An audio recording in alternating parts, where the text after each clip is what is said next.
Elvis Presley died feeling broken, lonely, and still searching for something he never found. Those are the words of Pat Boone, once seen as Elvis's biggest rival. For 67 years, Boone kept quiet about what he really saw behind the king's shiny image. He remembers quiet talks, late-night phone calls, and a desperate quest for peace that no fame or crowd could give him. Now at 91, Boone is ready to break the silence and expose the truth.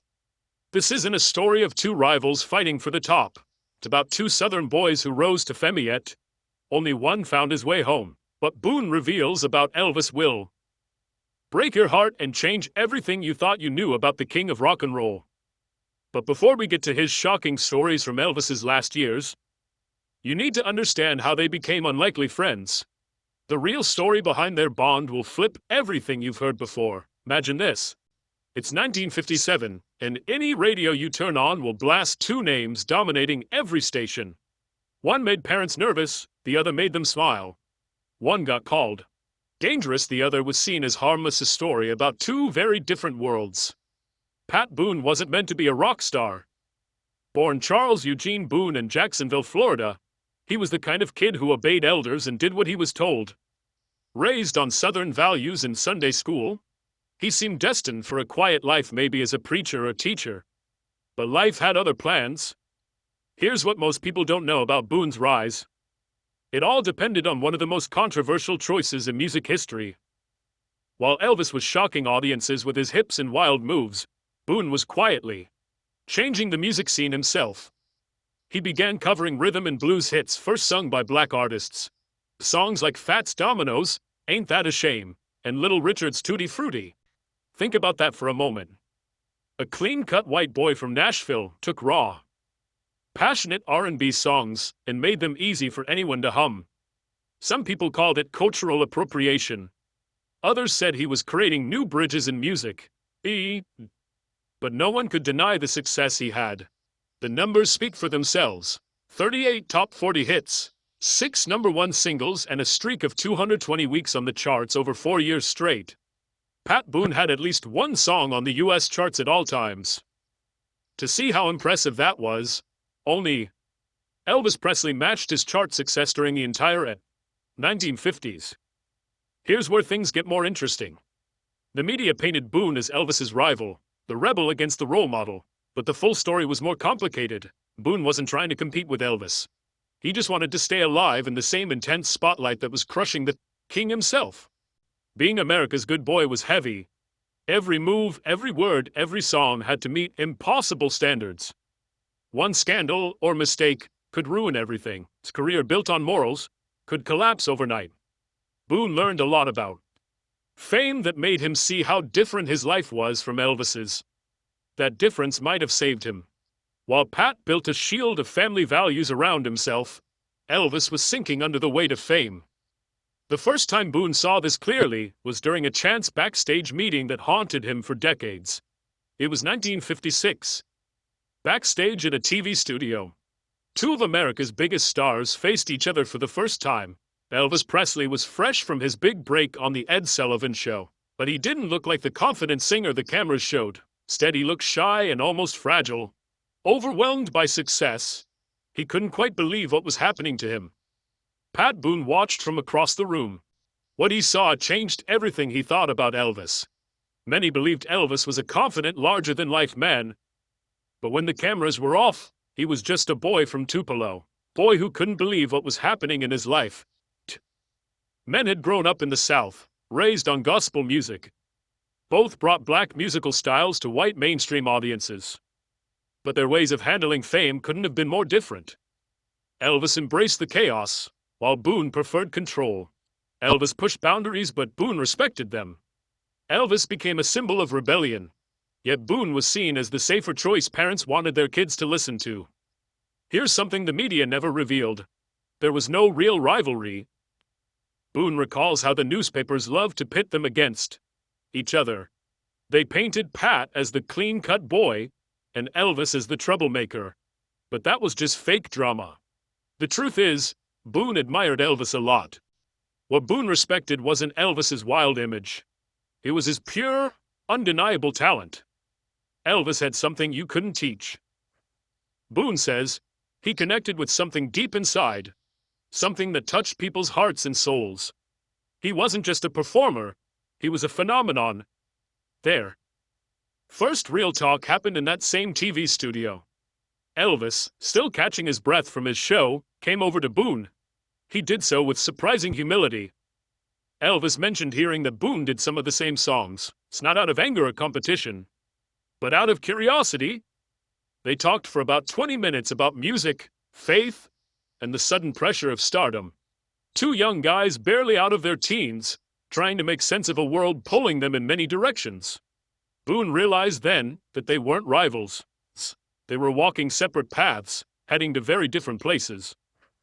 Elvis was headed into a life where every move was watched, every relationship scrutinized, every private pain played out on stage. Boone, whether by luck or choice, was building something different. A career that could blend with a normal life. Even in that quick backstage moment, Boone saw something in Elvis that worried him: loneliness. No matter how many fans screamed, Elvis seemed hollow inside. He yearned for something more than applause. Boone remembers Elvis was searching for something. You could tell even then. But Boone didn't realize how desperate that search would become.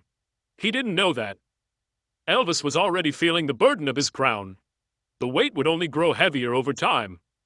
By 1960, Elvis had everything most men dream of: money, fame, and millions of fans. But he also had his own prison, built from his success, made of high expectations and other people's dreams. Boone saw this change from a special point of view. While Elvis's close circle included enablers and hangers-on, Boone was different. He understood the pressure, but found a way to survive it. Fame in the 50s and 60s wasn't like today. No internet, no social media. Still, the pressure felt worse. You're either America's sweetheart or nothing at all. There was no middle ground. For Elvis, that pressure showed in ways that broke Boone's heart. The late-night calls started around 1962. Elvis would sometimes call at 2 or 3 in the morning, not to talk about music or his career plans, but about fear. He'd ask Boone if he ever felt like he was drowning. Boone recalls with emotion, even now. Not drowning in water, but drowning in what everyone expects of you. Boone understood exactly what Elvis meant. But there was a key difference. Boone had a support system. His wife Shirley, his 4 daughters, and a faith that kept him grounded. Elvis, despite his entourage and handlers, was mostly alone.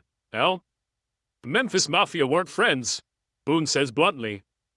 They were workers. When you paid everyone around you, it's hard to tell who's being honest and who's just telling you what you want to hear. The loneliness crushed Elvis. He couldn't go to a restaurant without being mobbed. Dating became front-page news. Even grieving his mother's death in 1958 attracted photographers capturing his tears. Boone wonders how he'd survive never being able to just be himself, always having to be Elvis Presley. This kind of life would break anyone, was breaking Elvis. Boone saw it in their rare talks. The weight gain, the tired look in his eyes, the way he seemed to hide more and more inside himself. Yet, there was one place Elvis could find peace. One thing that still reached the man behind the fame was something he shared with Boone more deeply than most knew. The answer was in the music of their childhood. Songs that had shaped both of them long before Elvis became famous. But what happened during those quiet gospel sessions showed the real depth of Elvis's spiritual struggles. If you wanted to see the real Elvis Presley, not the clothes or the shine of Las Vegas, you needed to hear him sing gospel. That was when the mask fell away. Pat Boone says when Elvis sang "How Great Thou Art" or "Peace in the Valley," he wasn't just performing, he was praying. These were private moments, not shows. Usually backstage or after hours in the studio, Elvis would gather a few trusted friends and sing without choreography, costumes or an audience. Voices rise in harmony, reaching for something timeless. Boone was lucky enough to see these sessions firsthand. They are some of his favorite memories of Elvis. Boone recalls how Elvis would close his eyes, trying to touch something unseen, something sacred. For those brief moments, Elvis wasn't the king of rock and roll. He was just a boy from Tupelo singing the songs his mother sang to him. Both grew up on gospel music and knew its power to heal, comfort, and bring us together. During these times, their rivalry vanished completely. They were two Southern boys raised on hymns and hope, finding peace in a language that made sense.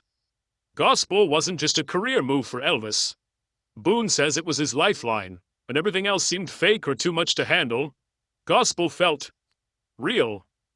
Elvis's albums like His Hand in Mine, How Great Thou Art, and He Touched Me weren't just music to him. They were confessions, pleas for help disguised as praise. When Elvis sang Somebody Bigger Than You and I, he meant every word. But what haunts Boone most is what he saw in Elvis. He realized Elvis was searching for something deeper than fame. He wanted something that would last longer than applause. Boone admits he never did enough to help Elvis find it. His voice crackles with decades of regret as he recalls how he saw Elvis drowning spiritually. Instead of jumping in to save him, Boone only offered words of encouragement. Now he wonders what could have happened if he had pushed past politeness and surface talk. If he had tried to connect on a spiritual level, maybe he could have invited Elvis to his church or introduced him to his pastor. Maybe he just needed to be more persistent as a friend. Boone thinks of the verse from James about confessing sins and praying for each other to find healing. Elvis needed someone to talk to pray with. But he was surrounded by people who only wanted him to stay broken. They needed his fame more than his soul. Elvis was searching for God, Boone says simply, but every time he reached out, someone gave him pills instead of prayers. By the early 1970s, those calls from Elvis became fewer. Eventually, they stopped completely. The king was pulling back into isolation, surrounded by enablers who confused loyalty with enabling. Pat Boone, however, never forgot the gospel sessions, those moments when Elvis's true heart was clear. Now at 91, it's ready to share the real story behind the legend and honor Elvis's memory by telling the truth. Pat Boone describes Elvis as a good man. These 4 words carry the weight of nearly 70 years. At 91, Boone has seen countless documentaries, read many books, and watched Elvis's story told many ways, some worshipful, others full of scandal. Now, he feels it's time to add his voice. Elvis had a beautiful heart, Boone says softly, voice thick with emotion. He struggled just like everyone else. The difference was he faced his struggles publicly. For years, Boone stayed quiet about his relationship with Elvis. He did it out of respect for the Presley family and because he knew the media would twist his words. But seeing Elvis constantly turned into either an idol or a tragic figure is what finally pushed Boone to speak. He explains he grew tired of Elvis being made into a caricature. Sometimes he's seen as a flawless icon. Other times he's portrayed as a sad, broken man who died alone on a bathroom floor. Boone insists Elvis was neither. The Elvis he remembers was humankind and generous to a fault. Boone recalls Elvis giving away cars, jewelry, even money to strangers. Elvis was also insecure, Boone says. He wanted approval from everyone. Deep down, he was hungry for something more than fame. He had a spiritual side, but the people around him fed his ego instead of his soul. Boone believes Elvis's true tragedy isn't dying young, it's living most of his life alone, surrounded by people, yet feeling isolated. Boone's decision to speak now isn't about settling old scores or correcting history for its own sake. It's about honoring a friend who never got to tell his story in his own words. Elvis never lived long enough to grow old with grace. Boone notes he never had the chance to look back and gain wisdom from his life. Maybe those close to Elvis should help others see the full picture. This picture includes Elvis's battles with drugs, his complicated fame, and his search for meaning beyond the spotlight. It also includes his kindness, spiritual longing, and love for music. When asked what he hopes people remember about Elvis, Boone points them to How Great Thou Art. Not the wild performances or Vegas shows, but that song. That's where the true Elvis Presley can be found. Boone believes the lesson in Elvis's story isn't about fame's dangers or addiction's tragedy. It's about staying close to what really matters: faith, family, and honest relationships. Boone shares that he kept his fame from defining him. He was Pat Boone the singer, but also Pat the husband, Pat the father, and Pat the Christian. Elvis, on the other hand, got so lost in being Elvis that he forgot how to just be himself. Even now, as Boone continues to perform and speak into his 90s, he holds on to memories of gospel singing, late-night calls, moments where he caught a glimpse of the man behind the legend. If he could share one message with Elvis today, Boone says, eyes shining with emotion, it would be this: you were enough, and not as Elvis the star or icon, but just as you. Ow. You were always enough. Through these stories, Boone isn't just telling Elvis's story. He's reminding us that behind every legend is a person searching for the same things we all seek: love, purpose, and peace. Maybe that's the most important truth of all.